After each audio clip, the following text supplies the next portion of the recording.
Hello, welcome to Kingdom Inspired Kids podcast. I am your host and founder, Calvette Boyd, and today we will continue our episodes, our series on preparing for the summer for our children. So today we are going to talk about how to plan for your child or your teen's graduation party. When you think about parties for any event, any person, whether they're young or old, can be a bit overwhelming. So we want to see if we can take some of that overwhelming nervousness, anxiousness out of that. So today we are going to talk about how we want to prepare for it. Get your notepad and your pen, and let's get started. So planning for a child can be with ADHD or ADD can be joyful and rewarding. It can also be a little bit overwhelming. So what we want to do is make sure that we are creating an environment that is very structured but flexible, and it's engaging but not too overwhelming. So the first thing you want to do after that is you want to understand what they need. What does your child need? Is your child a child that gets overwhelmed or overstimulated when there's too many loud noises, when there's too much loud music, or if there's a lot of flashing lights like those disco lights? Is your child a child that gets overstimulated in environments like that? So you are going to want to think about that as one of the top priorities. What does your child need or what kind of environment does your child need in order to be engaged, have fun, but for it not to be overstimulating and overwhelming? The next thing you want to do is involve the kid. I remember growing up, my parents, it was just like whatever the adults said. But now we do something a little bit different. You want to involve your kids because you want to have something that is fun for them, something that they've created, so that when people are coming over, they own a little bit of it. So it's kind of like taking ownership. It's not them trying to be in charge of anything. It is them just being a part of what we're doing with their birthday. So ask your child, what are their favorite things? If they're little kids, do they like Gracie's Corner? Are they, Power Ranger kids? If they're teens, are they into like crowns and princess and things like that? What is it that they like? Because you want to make sure that whatever theme you go with is something that's not too overwhelming as well. And sometimes as parents, we don't think about those things. So ask your child, what is your theme? What do we want to do for your party? And we want to start preparing and doing this probably about 3 months out. And the reason I say 3 months out is because the more time you have, the more you can plan and be detailed. And that way, if you or your child change your mind, you can go back and you can make sure that you have enough time for those changes. Okay. So we want to make sure that we choose the right environment. Choose the right environment. Where can we take our kids so that it's not too much for them and it's not chaotic? I know when my kids were little, we always went to Chuck E. Cheese. I used to love going to Chuck E. Cheese. But I can tell you, even then, I was an adult, but even then taking them to Chuck E. Cheese, I got a little overwhelmed. So now what I do, after I realized I was getting overwhelmed at Chuck E. Cheese, now what I do is I like more private, intimate parties so that you get a little bit more one-on-one time and you have a lot more fun because it's really, really intimate and it's not too it's not too overpopulated. So where is this party going to take place?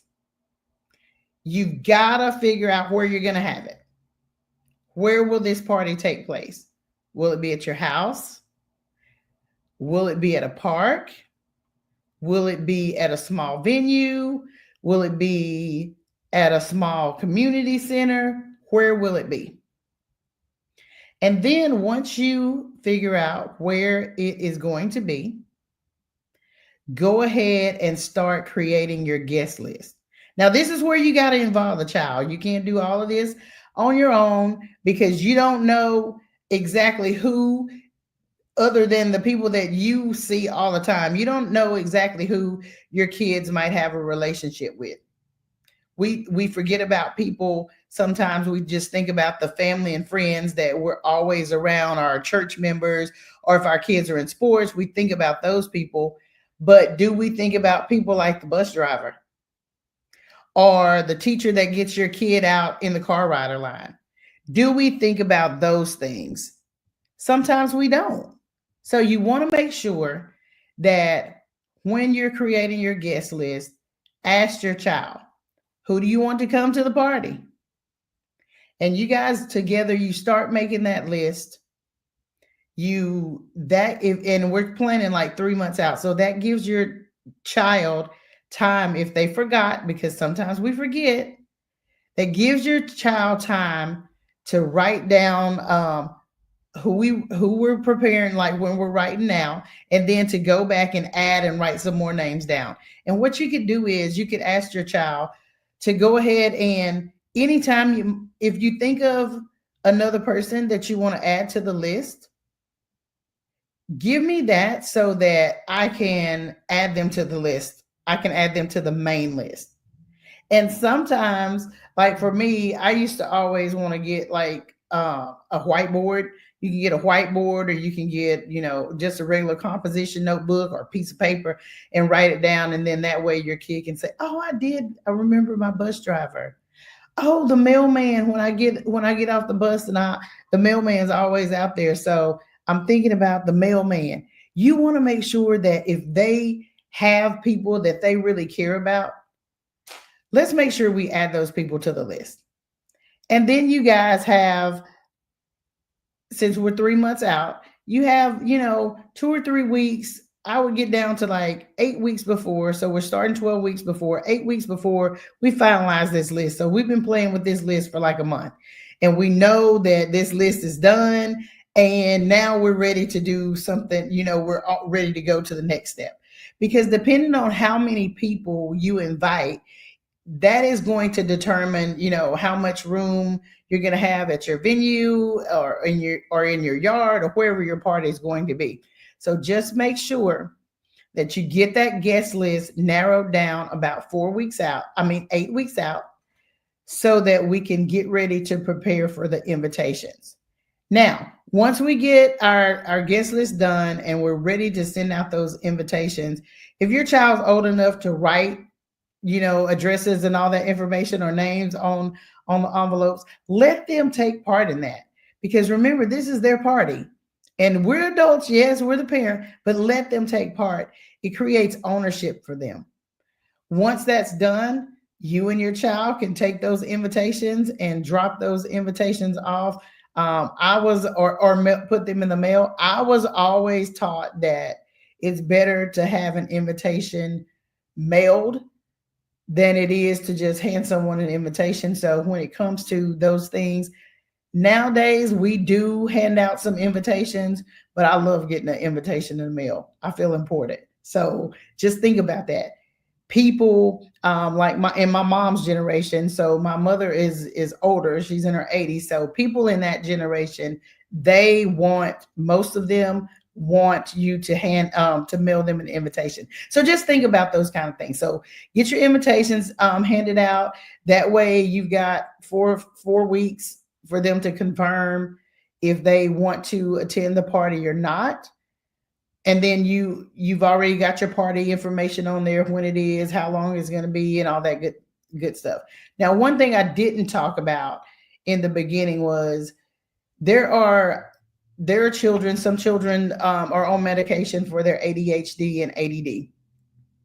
You've got to think about, one of the things to consider is thinking about if they're on an immediate release medication that immediately releases in their system, that stays in their system about 4 hours, anywhere from 3 to 4 hours.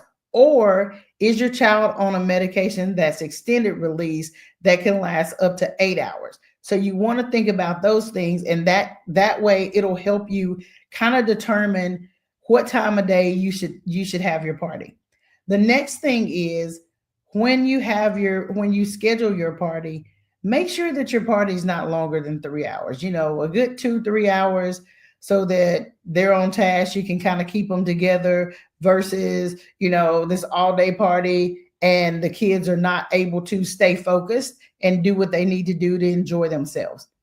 Okay, so circle back. That's what I wanted to talk about when it comes to that piece of it. The other thing is make sure that you select activities that are ADHD friendly activities. Never heard of that before. Craft stations, things like water play, if they're going to be in the water, or scavenger hunt. This is keeping them busy. Science experiments, if there's someone that likes science, like one of my kids loves science, any kind of obstacle course, things like that, so that they're not just sitting down. That kind of gets boring. You want to do something where they're moving around and they're active. And so when they leave this party, they're like, oh my gosh, or I had a great time at the party.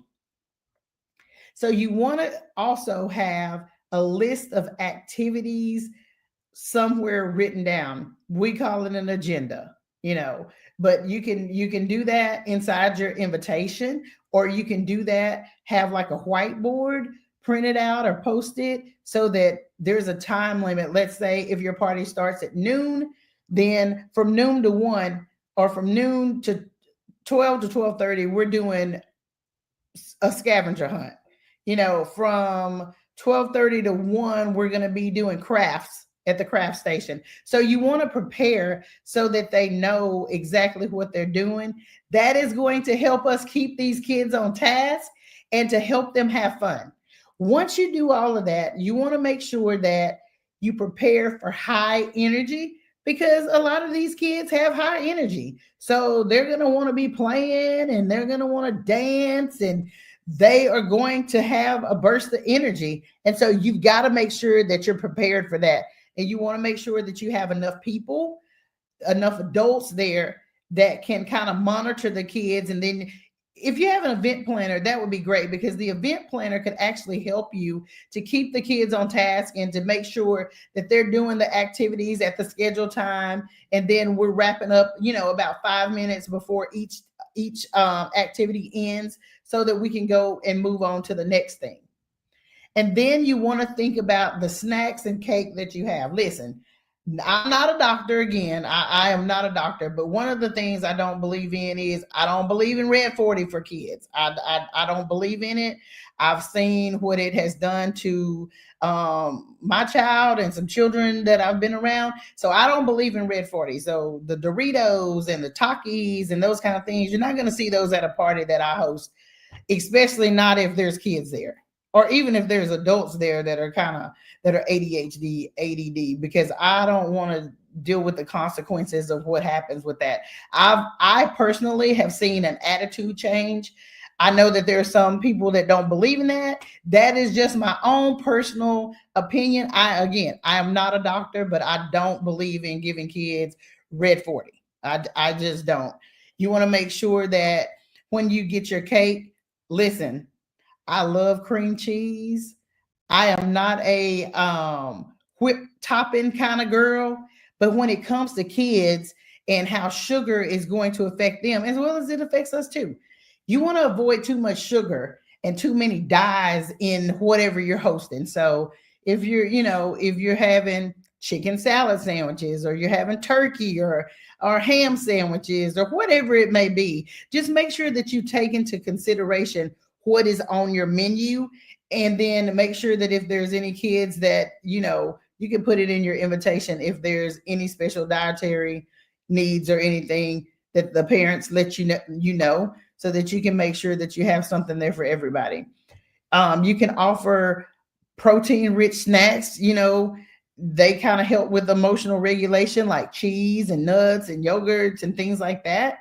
And you want to keep that cake kind of towards the end of this party, so that once it's over, they are headed home. You can even do little boxes, individual boxes of cake, slices of cake, that they could take with them after the birthday kid or teen cuts their cake.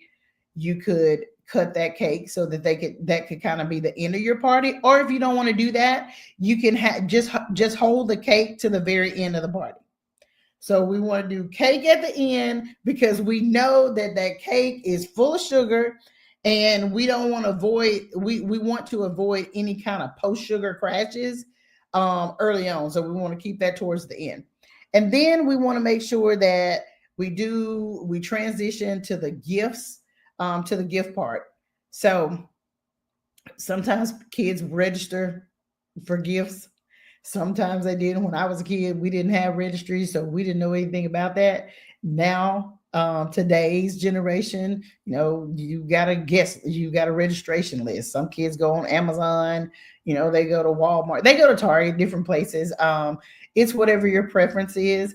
I personally, people that know my children ask me, what do they like? Like, I have one kid who loves cosmetology. So anything that has to do with doing hair or nails or feet or any of that stuff, like that's what she loves. And so those are good gifts for her. So you think about those kind of things. Make sure you share that. If you do have preferences, just share that. And if not, just be grateful that they came to your party. They're friends with your child or teen. They came to the party. They brought a gift or a card. Just be grateful, because for me, the party is not about the gift. Okay? The party is not about the gift. The party is about coming together to celebrate life and another year of being on this earth, and for your kids or teens to have a good time with their friends, their family, their neighbors, their loved ones, their teachers, their mentors, and those kind of things. But you can do a couple of different things when it comes to the gifts. If you're afraid that gift opening is going to be overstimulating for your kid, then you could open gifts privately after the party is over, after they've gotten their cake or eaten their cake, and take it with them. You could do that later, or you could do like a 15-minute block at the end of the party where they open gifts and they say thank you. And then we want to make sure that if there are any plans that fail, any of the games that fail, anything that failed, if your child has a breakdown, if they're not playing safe, anything like that, make sure that you add some kind of support and flexibility into the plan. So again, if your party is going to be from 12 to 3 o'clock, then add a little flex time in there for hiccups. We always want to make sure that we do that. I would keep the decorations to a minimum at this party. I would make sure that all my guests know exactly how long the party is going to be and what time we will be wrapping up that party, so that everyone can be out by a certain time. So if that party is over at 3, I would push for about 2:40, 2:45, about 20 minutes before the party. I would make sure that all events ended so that everyone is gone by 3 o'clock. Okay. So listen, I hope this has been helpful. I just know as a parent, it has been sometimes very overwhelming for me. And I know if it's overwhelming for me as a parent and as an adult, I know that sometimes it can be overwhelming and overstimulating for our children. So just make sure that you're planning your activities for the summer. Plan, plan, plan. I'll end with the same way I started. Plan, plan, plan. Make sure that you are prepared for what can happen. Make sure that you're coming up with a plan of everything that you're going to do this summer, because that is going to make it easier for you as well as for your child and for your team. Listen, I am going to talk to you guys soon. I hope you like, follow, and subscribe to all my channels. I am on Facebook. I'm on Twitter or X. I'm also on LinkedIn as well as YouTube. I really want you guys to go to my YouTube page and follow me at Kingdom Inspired Kids. And I really hope that this information is helpful. And I hope you guys have an awesome and amazing, blessed rest of your day. And we'll talk soon.